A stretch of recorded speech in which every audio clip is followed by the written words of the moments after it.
Bienvenidos amigos a esta reflexión o evangelio del día de hoy. No se les olvide, los que escuchan mi palabra de Dios, que yo soy católico. Pertenezco a la iglesia que Cristo fundó hace 2000 años. Óigalo bien. Pertenezco a la iglesia que Cristo fundó hace 2000 años. No a una iglesia que fundó un pastor hace 20 días. O hace 20 años. O hace 100 años. No pertenezco a esa iglesia. Pertenezco a la única iglesia que fundó Cristo hace 2000 años. ¿Y dónde está refutado eso? Mateo 16, 18.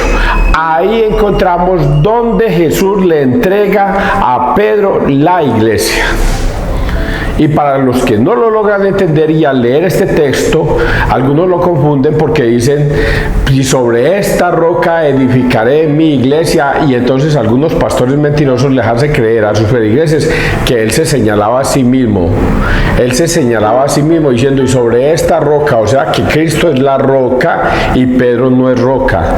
Cuando Jesucristo conoció a Simón, hijo de Jonás, que así se llamaba, lo primero que le dijo, tú eres Simón, hijo de Jonás, de ahora en adelante te vas a llamar Kefas, piedra, roca. Por eso tiene sentido cuando en Mateo 16, 18 le dice a Pedro, bendito tú Pedro, porque eso que te has dicho no se lo ha revelado nadie de carne y hueso. Ahora yo te digo a ti, que tú eres piedra, roca, Pedro, y sobre esta roca edificaré mi iglesia. Y fuera de eso, le entrega las llaves del cielo. Y te entrego las llaves del cielo. Las puertas del infierno no prevalecerán sobre ella. Y lo que tú ates aquí en la tierra quedará atado en el cielo. Y lo que tú desates aquí en la tierra quedará desatado en el cielo. Por eso es tan importante que ustedes al escucharme entiendan que César Arturo Arias pertenece a la única iglesia que fundó Cristo. Si usted dice, no, pero es que yo soy pentecostal, pues usted no es de la iglesia de Cristo. Ya es que yo soy testigo de Jehová, usted no es de la iglesia de Cristo. Es que yo soy adventista, usted no es de la iglesia de Cristo. Porque Cristo se encargó de fundar una sola iglesia, no miles de iglesias. Así es que si usted está en adventistas, pentecostales unidos, pentecostales, adventistas, luz del mundo, etcétera, etcétera, etcétera, etcétera, no son de Cristo. Y está contemplado en la Biblia. Así es que si alguna persona me quiere confrontar o quiere que debatamos sobre estos temas, hágale papito, dele sin parar, hágale mi hijo, que yo estoy dispuesto a escucharlo y a que me escuche, eso sí, a que no sea tan necio de decir es que yo me metí en esta iglesia y a mí nadie me hará cambiar. Ahí sí no perdamos tiempo. Pero si usted va a debatir la palabra de Dios y le van a mostrar que lo que dice la Biblia es la verdad y usted siente que está equivocado, espero que cambie. Y lo mismo va a pasar conmigo. Si yo lo que estoy diciendo que está fundamentado en la iglesia de Cristo y usted me muestra que realmente yo estoy equivocado a pesar de que yo estoy viendo la palabra de Dios en Cristo, entonces usted me dice, no, usted es el que está equivocado. Si yo veo que de pronto mis apreciaciones están por otro lado, pues evidentemente yo cambio. Yo no soy tan terco ni tan tonto. No es que yo ando buscando la salvación. Y por eso me sostengo en la iglesia católica. ¿Y por qué me sostengo en la iglesia católica? Porque el padre Luis Toro, echémosle la culpa al padre Luis Toro, con el tema de la apologética nos ha abierto los ojos a muchos católicos que no entendíamos muy bien la doctrina de Jesucristo. Persinémonos, muchachos, en el nombre del Padre, del Hijo, del Espíritu Santo. Amén. Antes de iniciar, tengo que decirles que ya empezamos el tiempo de Adviento. El pasado domingo 1 de diciembre empezamos el tiempo de Adviento, un tiempo maravilloso para la iglesia católica. Entonces vamos a vivir yo no sé cuánto tiempo, el tiempo de Adviento. Y este tiempo nos va a acercar a una cosa tan maravillosa como es la venida de nuestro Señor Jesucristo, la venida del Mesías, la venida del Niño Dios a nosotros. Este es el tiempo en que se profetiza y se habla de ese tiempo. Entonces, ya entendiéndolo eso, ahora sí, Isaías 25, 6, 10. El Señor invita a su festín y enjuga las lágrimas de todos los rostros. En aquel día preparará el Señor del universo para todos los pueblos en este monte un festín de manjares suculentos, un festín de vinos de solera, manjares exquisitos, vinos refinados, y arrancará en este monte el velo que cubre a todos los pueblos. El lienzo extendido sobre todas las naciones aniquilará la muerte para siempre. Dios, el Señor, enjugará las lágrimas de todos los rostros y alejará del país el oprobio de su pueblo, lo ha dicho el Señor. Aquel día se dirá: aquí está nuestro Dios, esperábamos en Él y nos ha salvado. Este es el Señor en quien esperamos. Celebremos y gocemos con su salvación, porque reposará sobre este monte la mano del Señor. Palabra de Dios. Te alabamos a ti, Señor Jesús. Vea, voy a decirles una cosa.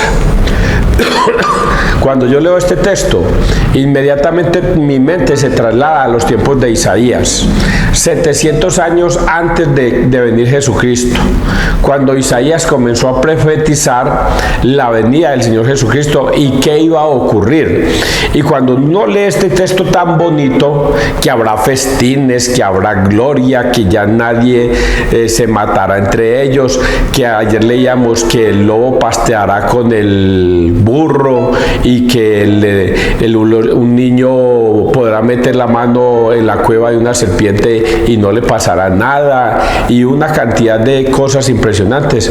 Uno dice: uy, ¿cuándo será ese día tan maravilloso? Yo quisiera que venga ya, porque todo lo que describía Isaías era algo tan bonito, tan especial, es tan bonito y tan especial que uno dice: ay, yo quiero estar en ese día. Y pasaron 700 años antes, 700. Y no pasó nada los primeros 100 años, no pasó nada los 200 años, se seguía esperando ese Mesías, 300, 400 años es mucho tiempo, y seguían esperando el Mesías. Y sucedía en ese tiempo algo que sucede hoy día. Muchos decían: eso suelen ser cuentos de Isaías por engatusarnos. Pero miren, no ha pasado nada, ya han pasado 500 años y no ha pasado nada. Y entonces perdían la fe, ya no esperaban, vivían su vida de acuerdo a su forma de ser y de actuar en el mundo, y perdían la fe. Y otros conservaban la fe y la trasladaban de generación en generación, pero pasaron 600 años, que 600 años es mucho tiempo, y nada. Cuando llegó el año que era, digamos 700, pero tampoco puedo ser exacto, 700 años, aparece un ángel, el arcángel San Gabriel, llevándole un mensaje a una virgen llamada María. Y le da el mensaje. Y suceden unas cosas: que María era virgen, de que estaba desposada con un hombre pobre que se llamaba José, que era carpintero. Y que cómo es posible que luego Dios los mande a nacer en una cueva, por ahí con medio del ganado. ¿Cómo Dios los manda a nacer si estábamos hablando de un príncipe? A esto que estaba escrito, que nos van a dar manjares y va a haber un banquete delicioso. Y ellos fueron y nacieron en una cueva, por ahí miserable. Y luego vemos y conocemos la historia de Jesús. Esa historia donde le tocó irse desplazado para Egipto porque lo iba a matar Herodes. Y luego cuando regresa le toca vivir en una humildad impresionante. Y luego termina siendo crucificado en una cruz. Entonces, el misterio de las cosas de Dios no coinciden con los pensamientos nuestros. Aquí nos describen manjares deliciosos y todas cosas, y lo que vemos en las historias de Jesús es una pobreza, unas injusticias, unas cosas que no coinciden con nuestro propio pensamiento. Pero Isaías nos demuestra aquí que eso va a pasar, así como lo predijo él, que iba a venir el Mesías, y realmente llegó. Esto que está prediciendo Isaías va a pasar. Eso significa que la profecía de Isaías todavía no se ha cumplido toda, que todavía hay cosas por cumplirse, como estas que nos están escribiendo. El lienzo extendió sobre todas las naciones, aniquilará la muerte para siempre. Dios el Señor enjugará las lágrimas de todos los rostros y alejará del país el oprobio de su pueblo. Lo ha dicho el Señor. Aquel día se irá, aquí está nuestro Dios, esperábamos en Él y nos ha salvado. Este es el Señor en quien esperamos. Celebremos y gocemos con su salvación, porque reposará sobre este monte la mano del Señor. Y nos agrega allí para terminar que quien conserve la fe, quien se sostenga en la palabra de Dios, quien obedezca sus mandatos, se salvará. Pero quien pierda la fe, quien no se sostenga en su palabra, se perderá. Es lo que acabo de decir en esta primera parte. Podría decir muchas cosas más, pero vamos a dejarlo ahí. Salmo responsorial, Salmo 22. Habitaré en la casa del Señor por años sin término. El Señor es mi pastor, nada me falta. En verdes praderas me hace recostar. Me conduce hacia fuentes tranquilas y repara mis fuerzas. Me guía por el sendero justo, por el honor de su nombre. Aunque camine por cañadas oscuras, nada temo, porque tú vas conmigo. Tu vara y tu callado me sosiegan. Preparas una mesa ante mí, enfrente de mis enemigos. Me unges la cabeza con perfume y mi copa rebosa.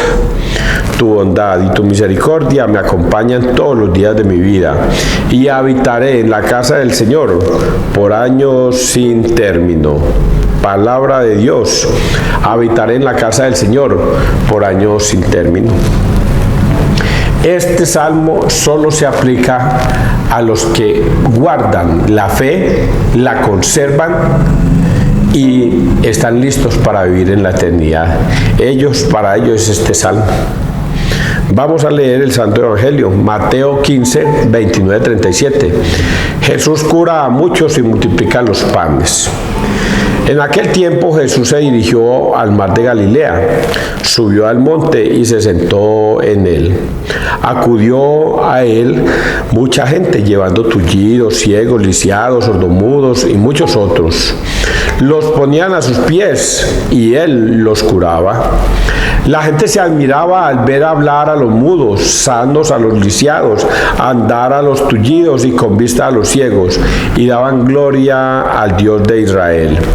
Jesús llamó a sus discípulos y les dijo: siento compasión de la gente porque ya llevan 3 días conmigo y no tienen que comer, y no quiero despedirlos en ayunas, no sea que desfallezcan en el camino.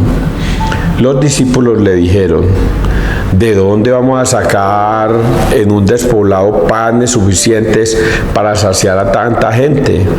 Jesús les dijo: ¿cuántos panes tenéis? Ellos contestaron: 7 y algunos peces. Él mandó a la gente que se sentara en el suelo. Tomó los 7 panes y los peces, pronunció la acción de gracias, los partió y los fue dando a los discípulos y los discípulos a la gente. Comieron todos hasta saciarse y recogieron las sobras, 7 canastos llenos. Palabra del Señor, gloria a ti, Señor Jesús. La multiplicación de los panes y los peces es como reconocemos nosotros este Evangelio. Cómo Dios alimentó a 5,000 personas, sin contar mujeres y niños. Pero dice este evangelista que lo primero que hizo fue subir al monte, y cuando bajó, mucha gente lo seguía, sordos, ciegos, paralíticos, tullidos, y él los curó a todos. Esto es una enseñanza muy interesante, porque nos dice que el que acude a él no lo desampara. Él siempre va a estar y pone por manifiesto a tullidos, a sordos, a ciegos y a otras personas, y a todos los curó, dándonos a entender con esa primera parte de que el Señor, quien invoque al Señor, el Señor siempre le responderá. ¿Dónde está escrito eso? en un pasaje bíblico que dice: vengan a mí todos los que estáis cansados y agobiados, y yo los haré descansar, porque mi yugo es llevadero y mi carga ligera.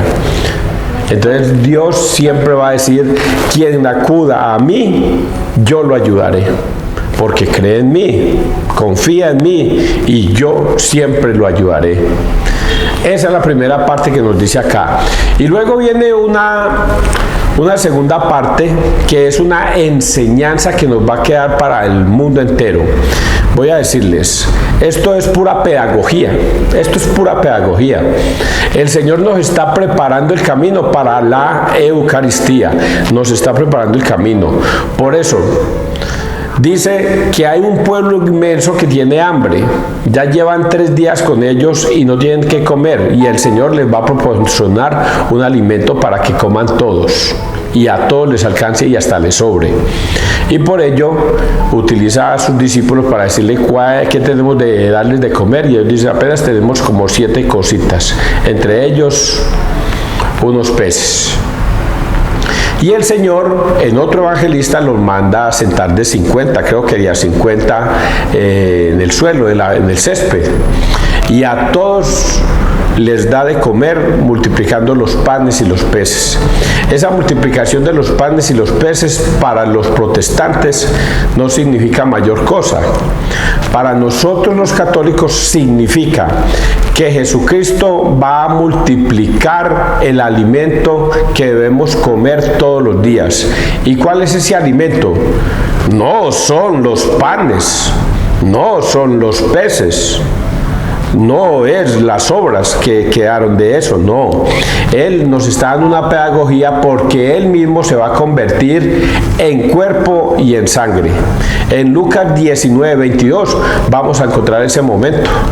Cuando Jesucristo los reúne a los 12, esa es la última cena, y levanta el pan y dice: este es mi cuerpo. Y lo que levantó fue un pedazo de pan ácimo. Este es mi cuerpo, y que será entregado por vosotros. Y luego levanta la copa y dice: este cáliz es mi sangre. Ojo con el término para los testigos de Jehová. No representa mi sangre, no es un simbolismo. Jesucristo utiliza el verbo ser o estar para decir: esta es mi sangre. Y lo que levantó fue un vino, pero Él dijo: este es mi sangre, este es mi cuerpo, esta es mi sangre. Y lo que levantó fue un vino. La ofreció, le dio gracias al cielo y dijo: coman y compartan entre ustedes. Este es mi cuerpo, que será entregado por vosotros. Y luego toma la copa de vino y dice: esta es mi sangre, que será derramada por todos ustedes para el perdón de los pecados. Hagan esto en conmemoración mía. Y es ahí donde Jesucristo, al convertir esos panes y esos peces, nos está dando a entender que Él es el pan vivo que nos va a alimentar de ahora en adelante por toda la eternidad. Ese pan y ese vino es el cuerpo y la sangre de Cristo. Por eso nosotros los católicos entendemos perfectamente esa didáctica. ¿Por qué Jesucristo convierte y multiplica los panes y los peces? Porque nos va a la pedagogía de algo que va a suceder, que es la Eucaristía. Y eso lo vamos a encontrar justo cuando Jesucristo resucita. A los primeros que se le aparece, a los caminantes de Emaús. Y es allí cuando Él se les junta a ellos dos, a Cefas y otro, y a Cleofas y yo no sé qué otro, y entonces van de camino a Emaús, y Jesús comienza a hablarles, y ellos no lo reconocen. Pero cuando Él ingresa a la habitación donde ellos se van a hospedar, coge el pan, da gracias a Dios, e inmediatamente Él desaparece. Y ellos comienzan ya a abrir los ojos y a darse cuenta que el que estaba con ellos era Jesús resucitado. Y salen a contar el cuento de que Jesús, cuando partió el pan, estaba con ellos. Y eso nosotros los católicos lo entendemos perfectamente. Entendemos perfectamente que la Eucaristía es la mayor satisfacción que Dios nos da para que permanezcamos con Él todos los días en la vida. Por eso Él va a decir, yo voy a permanecer con ustedes todos los días de la vida. Y por eso va a venir otra pedagogía que es Juan 6:53, desde el 37 hasta el 66, lo pueden leer. Juan nos dice que Jesús dijo, yo soy el pan vivo bajado del cielo. No soy como el pan que comieron sus antepasados con Moisés y murieron, el maná. No, yo soy el pan vivo bajado del cielo. Quien coma de mi carne y beba de mi sangre tendrá vida eterna, porque mi carne es verdadera comida y mi sangre es verdadera bebida. Quien coma de mi carne y beba de mi sangre va a tener vida eterna. Y el Señor está refiriendo ese pasaje bíblico a Lucas 19:22. Ahí lo está refiriendo. Y los católicos lo entendemos. Sabemos que si nosotros nos confesamos, sabemos que si nosotros comemos esa Eucaristía, vamos a ganarnos la vida eterna porque el Señor nos la prometió. ¿Ustedes entendieron esto? A ver, yo si aquí hay algo más para decir, pero es que yo esto podía dedicarme esto una hora. La gente miraba ver hablar a los mudos, sanos, Jesús llama a los discípulos, denles de comer, ¿dónde vamos a sacar un despoblado panes suficientes para saciar el hambre? Siete algunos peces, lo partió y los discípulos dijo a la gente, comieron todos hasta saciarse y comieron las sobras. 7 canastos llenos, palabra del Señor. Y eso es la interpretación que Dios hoy nos da sobre el tema de la Eucaristía, es la interpretación que Isaías nos da, que esto va a suceder 700 años después y Jesucristo va a morir en la cruz, que nos va a dejar el pan vivo, que Él es el pan vivo bajado del cielo y nos va a dejar la Eucaristía y todas esas cosas los católicos lo entendemos perfectamente. Quien no lo entienda es porque ayer decía Jesucristo, óigalo bien con lo que dijo Jesucristo ayer, que fue terrible. Te doy gracias, Padre, porque le has revelado estas cosas a los pequeños, a los inocentes, a los sencillos, a los humildes, y se la has ocultado a los sabios y entendidos. Si usted no logra entender esto, que nosotros lo entendemos como si fuera un pequeño, para usted es el mismo Dios el que le está ocultando estas cosas tan maravillosas. Que Dios te bendiga, que Dios nos bendiga donde quiera que todos estemos.